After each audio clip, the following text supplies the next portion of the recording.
क़याम पाकिस्तान यानी 1947 से लेकर आज तक पाकिस्तान ने मुख्तलिफ शोबों में नुमाया तरक्की की है। इब्तिदा में ज़राअत पर मबनी माशियत के साथ कायम होने वाला ये मुल्क वक्त के साथ सन्नती, तलीमी, साइंसी और टेक्निकी शोबों में नुमाया पेशरफत कर चुका है। सियासी मंजरनामा जमहूरियत और मार्शल के अदवार से मुतासिर हुआ, लेकिन इन चैलेंजेस के बावजूद मुल्क ने तरक्की की राह पर गामजन रहने की कोशिश की। एटमी ताकत बनने और IT के शोबे में तरक्की ने पाकिस्तान को आलमी सतह पर एक अहम मकाम दिलाया। तलीमी और सेहत के शोबों में बेहतरी और इंफ्रास्ट्रक्चर की तरक्की ने मुल्क की माशरती तरक्की में भी कलीदी किरदार अदा किया है। इस मजमूई तरक्की की तफसील मुख्तलिफ शोबों में भी की जा सकती है। मैं आपको 1947 से 1960 के इब्तदाई बर्स और बुनियादों की तमीर का दौर बताऊंगी। 14 अगस्त 1947 को पाकिस्तान एक खुद मुख्तार मुल्क के तौर पर वजूद में आया।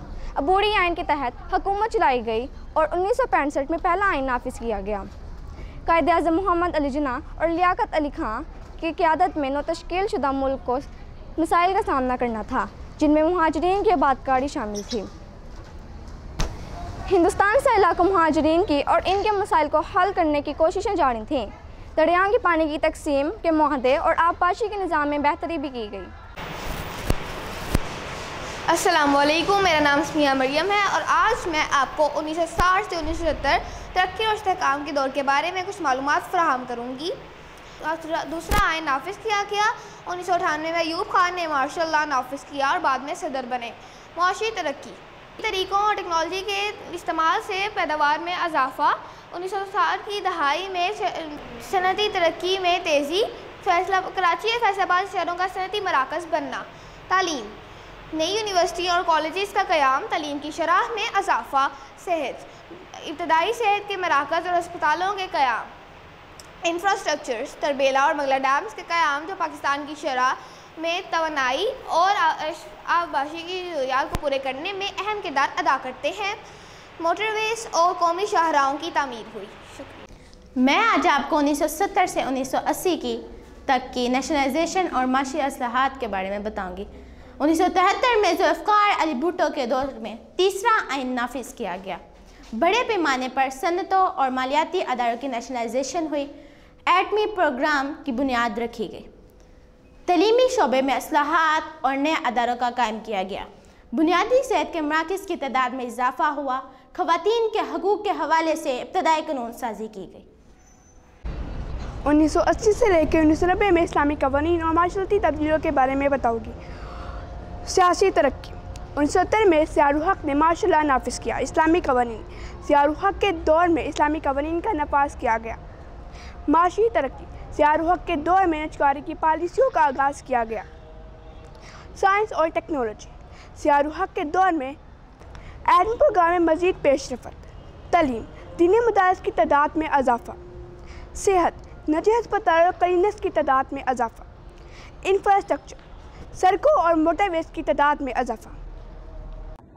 अस्सलाम वालेकुम, मेरा नाम दिलाज है और आज मैं आप सबको 1990 से लेकर 2000 तक की जमहूरी हुकूमतें और माशी इस्लाहात के बारे में बताऊंगी। सियासी तरक्की, बेनज़ीर भुट्टो और नवाज शरीफ के अदवार में जमहूरी हुकूमतें, सियासी अदम इस्तेहकाम और हुकूमतों की बार बार तब्दीली हुई। माशरती तरक्की, टेली कम्युनिकेशन और IT के शोबे में तरक्की हुई। सेहत, निजी अस्पतालों और निजी क्लिनिक्स की तादाद में इजाफा हुआ। तालीम, निजी स्कूलों की तादाद में इजाफा हुआ। साइंस एंड टेक्नोलॉजी, आखिरकार 1998 में पाकिस्तान ने एटमी धमाके कर एटमी ताकत का दर्जा हासिल किया। शुक्रिया। अस्सलाम वालेकुम, मेरा नाम मरसलात आए है। मैं हफ्तम जमात की तालिबा हूँ। आज मैं आपको 2010 से लेकर 2020 तक के CPEC और सियासी इस्तेहकाम के बारे में बताऊँगी। सबसे पहले सियासी तरक्की, मसलसल जमहूरी हुकूमतें, पीपल्स पार्टी और मुस्लिम लीग नून की हुकूमतें नाफिज हुईं। मुख्तलिफ सियासी चैलेंजेस और धरनों की सियासत हुई। मुआशी तरक्की, CPEC की शुरुआत, जिससे बड़े पैमाने पर सरमायाकारी आई। इक़्तिसादी मुश्किलात और कर्ज़ों का बढ़ता हुआ बोझ। तालीम, तालीमी इदारों की तादाद में इजाफा और ख़ास तौर पर हायर एजुकेशन में इजाफा हुआ। सेहत, पोलियो के ख़िलाफ़ मुहिम्मत, कोरोना वायरस से निमटने के इक़दामात। साइंस और टेक्नोलॉजी, डिजिटलाइजेशन और ऑनलाइन तालीम की तरफ कदम बढ़ाया। इंफ्रास्ट्रक्चर, मोटरवेज और सड़कों की तामीर की गई। समाजी तरक्की, ख़वातीन के हकूक़ में बेहतरी, ख़वातीन की पार्लियामेंट और मुख्तलिफ शोबों में शमूलियत। शुक्रिया। मैं आपको 2020 से 2024 तक के जदीद चैलेंजेस और मुस्तकबिल की राहों के बारे में बताऊंगी। 2020 में सियासी तरक्की में जमहूरियत का तसलसल और मुख्तलिफ सियासी चैलेंजेस का सामना हुआ। 2022 में कोरोना वायरस के असरात ख़त्म और इसी दौरान ऑनलाइन तालीम का फ़रोग पाया। वबाई मर्ज़ के असरात और वैक्सीनेशन मुहम्मात हुई।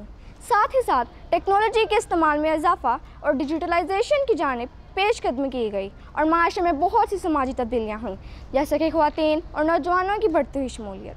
क़याम से लेकर आज तक मुख्तलिफ शोबों में नुमायाँ तरक्की की है, जिनमें ज़राअत, सन्नत, तलीम, सेहत, इंफ्रास्ट्रक्चर और साइंस और टेक्नोलॉजी शामिल है। सियासी अदम इस्तेहकाम, दहशतगर्दी और इक़्तिसादी मुश्किलात जैसे चैलेंजेस के बावजूद मुल्क ने मुसलसल पेशरफ्त की है और तरक्की की रफ्तार मज़ीद तेज़ हो गई है। अगरचे कई मसाइल अभी भी मौजूद हैं, मगर पाकिस्तान की अवाम और हुकूमत की मुश्तरका कोशिशें मुल्क को मुस्तकबिल में भी तरक्की की राह पर गामज़न रख सकती है। ये सफ़र ना सिर्फ माजी की कामयाबियों का अक्स है, बल्कि ये रोशन मुस्तकबिल की उम्मीद भी दिलाता है। शुक्रिया।